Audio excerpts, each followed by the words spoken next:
I think that the challenge that exists in this moment in time are not different than the problems that existed before the pandemic. The kind of difference now, there's a difference on two fronts.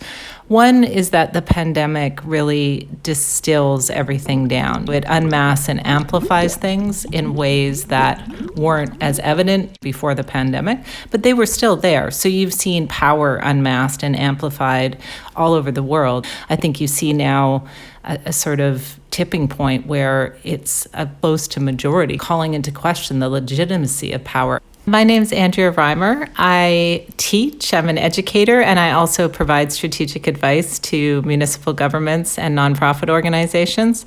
I do many things, but I'd probably put it in the broad buckets of teaching about power. I'm really interested in trying to figure out how we can increase power literacy.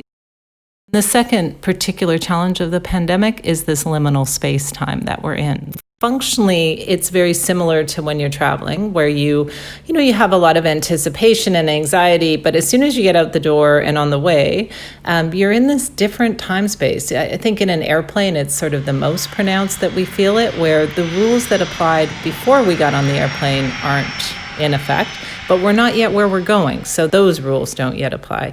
And the pandemic's really similar. The rules around the time we're in and the one that we're going to have not yet been written. I refer to it as the Schrodinger's cat of public policy, where all things are both possible and impossible at exactly the same time. Until we land and until the pandemic is largely under control, we don't know what that future will look like. Generally, the neoliberal trend that started in the 80s has deepened and worsened. This mythology that if you work hard and you just put your shoulder to it, that you should be able to be the richest person in a country. Those are the policies that have largely been determining the last 40 years. The price of that has been the many falling further and further behind. And that push between the many, mass movements that we've seen springing up. So this idea that we can all come together and push for better policy and push for policies that serve the interests of the many, or at least more than the ones that currently do, have had a really hard time translating into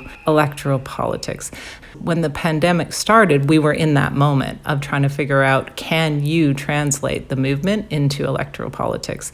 The pandemic makes it much more possible. Before, you were standing on ground and you knew what that ground looked like. You knew who your opponents were. Now the ground, if it exists at all, is quite liquid.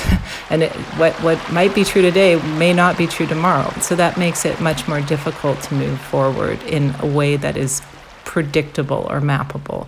The big opportunity of this moment is the word yes. If you think of the word mass movement, you're thinking of something pushing against something, about saying no or many no's, which are legitimate no's. Like, I don't want to invalidate that. There are many, many things about the world that existed before the pandemic and continue to exist that we need to say no to. Things like fossil fuel expansion at a time when we know that it's killing the planet. Things like anti-Black racism or anti-Indigenous racism. Like, we know these things are killing people in huge numbers and that they're not things that we can bring into a post-pandemic world.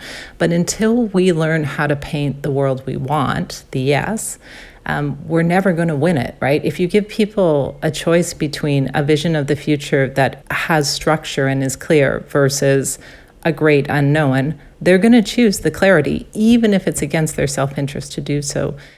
Movements have historically had trouble, at least in the last 40 years, mobilizing beyond no into yes. So when you hear people talking about universal basic income, or you hear them talking about broadly this idea of a Green New Deal or a green recovery, that's the glimmer of yes that we need to see, that needs to be built into a really vibrant picture if it's going to have a chance at success. Because if we're fighting yes with no, we're going to lose. But if we're fighting with a yes, we will win that battle. It's not that my vision or your vision of the future is distasteful for people or that we have to work hard to sell it. We need to work hard to learn how to articulate it, because we've spent a long time fighting against visions of the future that aren't appealing. We've learned the language of no, and we need to get it out if we're going to be successful.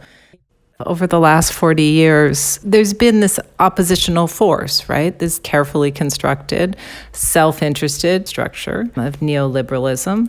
I'm 48, so I've spent my entire life fighting against that structure. Now, The artifact of that is that it's easy for me not to take responsibility because there's this big thing I've been fighting against that is the power. I have to learn how to take responsibility for my power. What if I were in charge? What if I'm making decisions? And what if those decisions have consequences that aren't perfect? How am I going to take responsibility now for owning that? Having been in power in a government for a decade here in Vancouver, it's difficult for a group of people who've organized politically only ever against things to not only be for things, but understand that you have to take responsibility for the outcomes of the things you're for, which are not ever going to be 100%. There's always going to be someone who has an impact that isn't positive as a result of policies being passed. So you can work to mitigate that, but you still have to own that space. You need to learn how to square these circles and be able to work towards much more textured discussion than yes or no around things. The other thing that needs to happen is understanding right now in this time, this liminal space, we're not actually pushing up against anything other than ourselves, our own sense of victimhood, or our own sense that we can't change things or things are too big for us to change, because the other side is standing on the same fluid ground that we are, right? Like, this is the moment where we can push forward. We don't have to push against something to get there. But getting your mind wrapped around that is a challenge when you've spent your entire life fighting something rather than pushing forward towards something. The fundamental question of all politics is a question of power.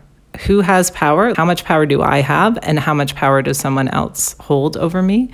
In many communities, that manifests as the literal question of who owns the streets, who gets to decide what happens in public space, who gets to decide what happens in private space, right? Like, for some communities, some cultures, some countries, that is still an open question in ways that we would never tolerate in North America.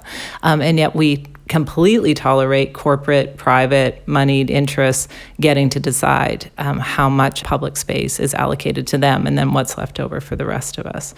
It's suddenly all on the table. I've seen it here in Vancouver on housing. I spent 10 years fighting for things like temporary modular housing to get people inside, them safe from chronic diseases that they might be exposed to, the elements, just the sheer grind of poverty that weighs on you all the time. If you don't have safe, stable housing, it's going to crush you. Now, everybody wants to see that housing built as fast as humanly possible, because when people are safe inside, you're safe when you're outside, right? So these questions have become just completely flipped on their head if there are community leaders prepared to push forward on making them a reality.